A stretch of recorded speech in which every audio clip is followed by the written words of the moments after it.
വാണിജ്യ ആവശ്യത്തിനുള്ള പാചകവാതക സിലിണ്ടറുകളുടെ വില വർദ്ധിച്ചതോടെ ഹോട്ടൽ സംരംഭകരും പ്രതിസന്ധിയിലായി. 115 രൂപയാണ് ഒറ്റയടിക്ക് വർദ്ധിച്ചത്. സിലിണ്ടർ ഒന്നിന് 1900 രൂപയായതോടെ എങ്ങനെ മുതലാകുമെന്ന ആശങ്കയിലാണ് പലരുമുള്ളത്.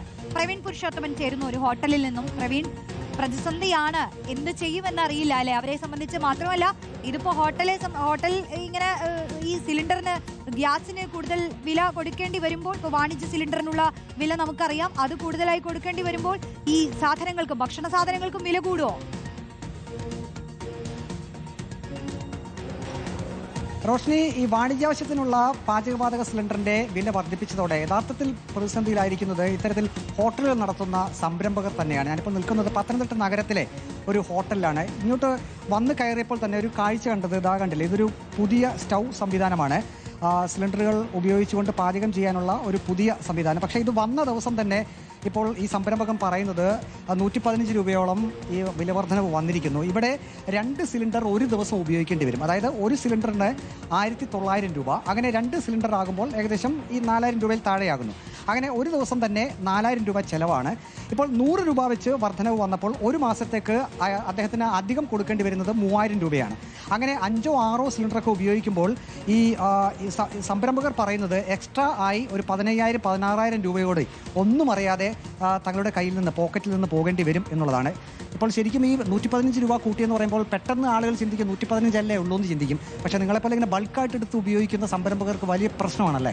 അതുതന്നെ ഇപ്പോഴത്തെ കാലത്ത് സാധാരണ ഈ വാണിജ്യ ആവശ്യത്തിനുള്ള സിലിണ്ടറിൻ്റെ പൈസ വർദ്ധിപ്പിക്കുന്നത് 1-ാം തീയതി ബേസാണ്. പെട്ടെന്ന് ഈ കഴിഞ്ഞ 1-ാം തീയതി 30 രൂപ വർദ്ധിപ്പിച്ചായിരുന്നു. ഇപ്പം പെട്ടെന്ന് യുദ്ധം നടക്കുന്നു എന്ന് പറഞ്ഞിട്ട് വർദ്ധിപ്പിച്ചാൽ നമുക്ക് അംഗീകരിക്കാൻ പറ്റത്തില്ല. യുദ്ധം അനുസരിച്ച് ഗ്യാസ് കിട്ടാനില്ല എങ്കിൽ അത് നമുക്ക് പറയാം. പക്ഷേ ഗ്യാസ് കിട്ടാനുണ്ട്, വില വർദ്ധിപ്പിക്കുക എന്ന് പറഞ്ഞാൽ അത് ഹോട്ടലുകാർക്ക് താങ്ങാൻ പറ്റത്തില്ല. പ്രത്യേകിച്ച് സാധാരണ ചെറുകിട 60% ചെറുകിട ഹോട്ടലുകളാണ്. അന്നന്ന് ഉപജീവനം കഴിക്കുന്ന ഹോട്ടൽ ഉടമകൾ അവർ 1 സിലിണ്ടറോ 2 സിലിണ്ടറോ വെച്ച് ഉപജീവനം കഴിക്കുന്നവർക്ക് നിത്യവൃത്തി കഴിക്കാൻ പോലും സംവിധാനമില്ല. ഇപ്പം തന്നെ ബിസിനസ്സിൻ്റെ ശതമാനം വളരെ കുറഞ്ഞു, 50% ബിസിനസ് ഡള്ളാണ്.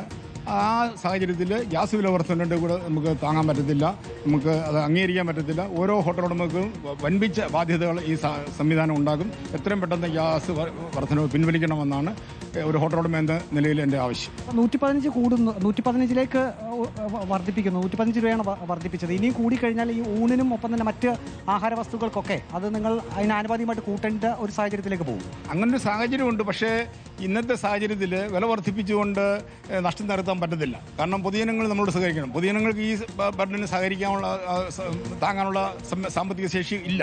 ഇപ്പോൾ സാധാരണ ഹോട്ടലുകളെ സംബന്ധിച്ച്, സ്റ്റാർ ഹോട്ടലുകളെ സംബന്ധിച്ച് ഇതൊന്നും വിഷയമില്ല. സാധാരണ ഹോട്ടലുകളെ സംബന്ധിച്ച് സാധാരണക്കാർ വന്ന് ആഹാരം കഴിക്കുന്നിടത്ത് പെട്ടെന്നൊരു വർധന ഉണ്ടായാൽ അവർക്ക് അത് താങ്ങാൻ പറ്റത്തില്ല. എത്ര ജീവനക്കാരുണ്ട്? ഞങ്ങൾ 10, 12, 13, 14 ജീവനക്കാരും ബസ് ചെയ്ത് ഞാനും ഉപജീവനം കഴിക്കുന്ന ഇതുകൊണ്ടാണ്. റോഷ്നി, 14ഓളം ജീവനക്കാർ ജോലി ചെയ്യുന്ന ഒരു ഹോട്ടൽ കൂടിയാണിത്.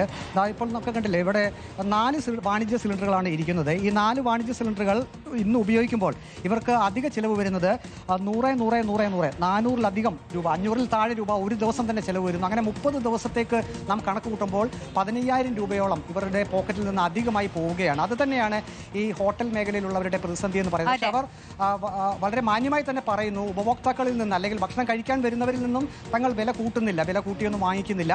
പക്ഷെ എങ്കിൽ പോലും തങ്ങളുടെ പോക്കറ്റ് കാലിയാകുന്ന ഒരു ഇടപാടായി പോയി എന്ന് തന്നെയാണ് ഈ ഹോട്ടൽ നടത്തുന്ന സംരംഭകരും വളരെ സങ്കടത്തോടു കൂടി പറയുന്നത്. റോഷ്നി, തീർച്ചയായും ഹോട്ടൽ സംരംഭകരൊക്കെ അതിന്റെ ഒരു ആശങ്കയിൽ തന്നെയാണ്. പോക്കറ്റ് കീറുന്ന ചിലവാണ് ഇനിയിപ്പോൾ ഉണ്ടാകാൻ പോകുന്നത്. അതിനെ അവർ എങ്ങനെ നേരിടും, എങ്ങനെ അതിജീവിക്കും എന്നുള്ള ആലോചനയിലൊക്കെയാണ്. ഒരുപക്ഷെ ഈ വിലക്കയറ്റത്തിൽ പിടിച്ചു നിൽക്കാൻ കഴിയാതിരുന്നാൽ ഭക്ഷണ സാധനങ്ങളുടെ അടക്കം വില കൂടുകയും ചെയ്തു. അതും സാധാരണക്കാരന് മറ്റൊരു ഇരുട്ടടിയായി മാറും.